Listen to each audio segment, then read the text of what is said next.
আলী রাদিয়াল্লাহু আনহু বলেছেন, কোন ব্যক্তির যদি পাহাড়ের সমানও ঋণ থাকে, এই দোয়া যদি আমল করে আল্লাহ পাক ওই ঋণও শোধ করে দিবেন ইনশাআল্লাহ। আর একটা দোয়া শিখায় দেই ইনশাআল্লাহ, এই দোয়া করে রিজিক তো বাড়বেই ইনশাআল্লাহ, আপনার যত ঋণ আছে ইনশাআল্লাহ আল্লাহ পাক শোধ করে দিবেন। বিশ্বাস করলেন না? এই দোয়া শিখাই দিচ্ছি, এজন্য আমাকে হাদিয়া দেওয়া দরকার, স্পেশালি আমাকে এখন হাদিয়া দেওয়া দরকার। একটা গুরুত্বপূর্ণ দোয়া শিখাই দিচ্ছি। আলী রাদিয়াল্লাহু আনহু বলেছেন, কোন ব্যক্তির যদি পাহাড়ের সমানও ঋণ থাকে, এই দোয়া যদি আমল করে আল্লাহ পাক ওই ঋণও শোধ করে দিবেন ইনশাআল্লাহ। ঋণ কেমন জানেন? ওই যে এখন মানুষ ঋণ নিচ্ছে 1 কোটি টাকা ব্যাংক থেকে, 2 কোটি টাকা ব্যাংক থেকে, হ্যাঁ, কত বছর, 10 বছরের জন্য, 20 বছরের জন্য বাড়ি করছে, তাই না? তার ধারণা এমন যে সে মারা গেলে তার ঋণটা কেউ না কেউ শোধ করে দিবেই দিবে, তাই তো? আর আল্লাহর রাসূল কি বলছেন দেখেন, একজন মারা গেছেন, নবী সাল্লাল্লাহু আলাইহি ওয়াসাল্লামের সময় একজন মারা গেছেন। তো নবী করিম সাল্লাল্লাহু আলাইহি ওয়াসাল্লাম বলছেন, এই ব্যক্তির কি কোনো ঋণ আছে? একজন সাহাবী বলেন, হ্যাঁ ইয়া রাসূলুল্লাহ, তো ঋণ আছে। নবীজি বললেন, তোমরা ওর জানাজা পড়ো, আমাকে ডেকো না। তোমরা ওর জানাজা পড়ে নাও, আমি জানাজা পড়তে চাচ্ছি না। আমি এখন কেমন করে আপনাকে বুঝাবো ঋণ কত ভয়ঙ্কর জিনিস।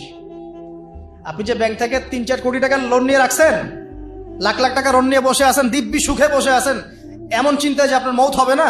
আর নবী সাল্লাল্লাহু আলাইহি ওয়াসাল্লামের সময়ে একজন মারা যাচ্ছেন, তিনি বলছেন তোমরা জানাজা পড়ে নাও, আমি জানাজা পড়তে চাচ্ছি না। মানে ঋণগ্রস্ত ব্যক্তির জানাজাও তিনি পড়তেন না। তারপরে একজন এসে বললেন, ইয়া রাসূলুল্লাহ, আমি তার ঋণ শোধ করে দিব, তার যা ঋণ আছে আমি শোধ করে দিব। তখন নবী এসে জানাজা পড়লেন সাল্লাল্লাহু আলাইহি ওয়াসাল্লাম। তা আপনার এই কোটি কোটি টাকা ঋণ শোধ করার লোক তো রেডি আছে নাকি? আছে না? সমস্যা নেই, আপনার জানাজা পড়া হবে, কারণ হুজুরকে আপনি 5,000 টাকা দিবেন, হুজুর জানাজা পড়াই দিবে, কোনো সমস্যা নেই। তারপরে আপনার মিলাদও হবে, আপনার একটা বড়সড় দোয়াও হবে ইনশাআল্লাহ। কিন্তু আল্লাহ পাক বলেছেন যে শহীদ, আল্লাহর পথে যুদ্ধ করে শহীদ হয়েছে, এই ব্যক্তির আত্মাও ঝুলে থাকে যতক্ষণ পর্যন্ত না তার ঋণটা শোধ করা হয়। এবার বলেন আমি কি বুঝাবো আপনাকে? আর কিছু বলতে হবে? তো এখন সেই দোয়া শিখাচ্ছি আপনাদেরকে, যে দোয়া শিখলে আপনারা ঋণ থেকে বাঁচবেন ইনশাআল্লাহ।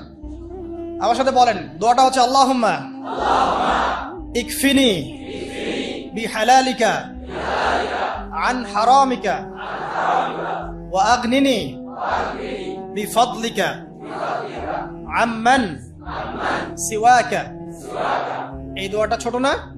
এটা মুখস্থ করবেন, সেজদায় পড়বেন, নামাজের সেজদায় পড়বেন, আত্তাহিয়াতু দরুদ শেষ তারপরে পড়বেন, নামাজ শেষে হাত তুলে করবেন, যখন তখন শেষ রাত্রে করবেন, ইনশাআল্লাহ দেখবেন আপনার ঋণ বলতে কিছু থাকবে না ইনশাআল্লাহ। যদি থাকেও, বড় কোনো ঋণ থাকেও, আল্লাহ পাক অন্য কোনো মাধ্যমে এটা শোধ করার ব্যবস্থা করে দিবেন ইনশাআল্লাহ। ইনশাআল্লাহ আমার জীবনে এমন ঘটনাও ঘটেছে, এটা এখন গল্পটা মনে পড়ে গেল তাই বলছি, যে 1,20,000 টাকা ঋণ আছে আমার, শোধ করার কোনো অপশন নাই আমার কাছে। আমার চোখে ধরা পড়ছে না যে 1,20,000 টাকা আমি কেমনে দিব। কি হলো, হঠাৎ করে আমরা একটা সার্কুলার দেখলাম যে সারা বাংলাদেশে ইসলামিক ট্যালেন্ট খোঁজা হচ্ছে। 2000 এটা মনে হয় 17 কি 18 সালের কথা, হ্যাঁ 18 না, আচ্ছা 18। তো হ্যাঁ, আলোকিতকে। তো এখন আমার ওয়াইফ বলছেন যে আপনি এটাতে অ্যাপ্লাই করেন। আমি অ্যাপ্লাই করবো, এটা তো আলেমুল আমাদের প্ল্যাটফর্ম, আমি এখানে জেনারেল থেকে আসা মানুষ, কেমন করে কি। তো সে বলছেন না, আপনি পারবেন ইনশাল্লাহ, আপনি পড়াশোনা করেন ইনশাল্লাহ পারবেন। তো আমি দেখছি আগে প্রাইস কি আছে, কষ্ট তো করবো, আগে দেখি পুরস্কারটা কি। তো পুরস্কারটা দেখছি যে একটা ওমরা করাবে। ওমরা করা তো যে কারোর জন্য একটা মানে স্বপ্নের ব্যাপার না? ওমরা করা তো সবাই আমরা খুব পছন্দ করি, আল্লাহ পাক আমাদেরকে বেশি বেশি ওমরা করার তৌফিক দেখ। আর লেখা আছে যে ফার্স্ট প্রাইজ 3 লাখ টাকা, second prize 2 lakh, third prize হচ্ছে 1 লাখ টাকা। তো ছেলে আচ্ছা ঠিক আছে। তারপর টানা 4 কি 5 মাস দৈনিক 10 থেকে 12 ঘন্টা করে পড়েছি, টানা 4 থেকে 5 মাস দৈনিক 10 থেকে 12 ঘন্টা, নাওয়া খাওয়া সব ওখানেই।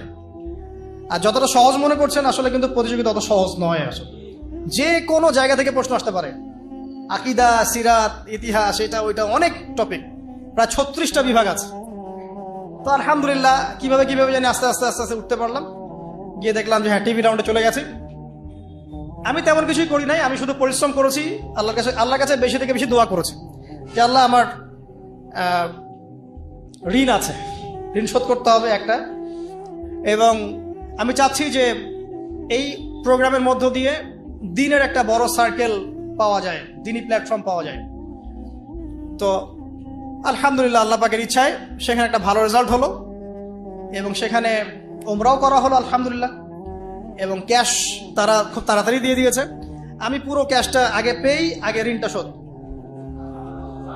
এখন এই সময় কিন্তু আমি দোয়াটা করেছি, আল্লাহুম্মা কফিনি বিহালালিকা আন হারামিক ওয়া আগনিনি বিফাদলিকা আম্মান সিওয়াক। দেখেন আমি কিন্তু জানতামও না এমন কোনো প্রতিযোগিতা হবে, আমি সেখানে পার্টিসিপেট করব, ওই ওসিলায় ওমরা করব, ওই ওসিলায় আমার ঋণও শোধ হবে, আমার কিন্তু মাথায় ছিল না। এটাই হচ্ছে আল্লাহ পাকের সেই আয়াত, ওয়া মান ইয়াত্তাকিল্লাহ ইয়াজআল লাহু মাখরাজা। আল্লাহ পাককে যে ভয় করবে আল্লাহ পাক তার জন্য রাস্তা খুলে দিবেন ইনশাআল্লাহ।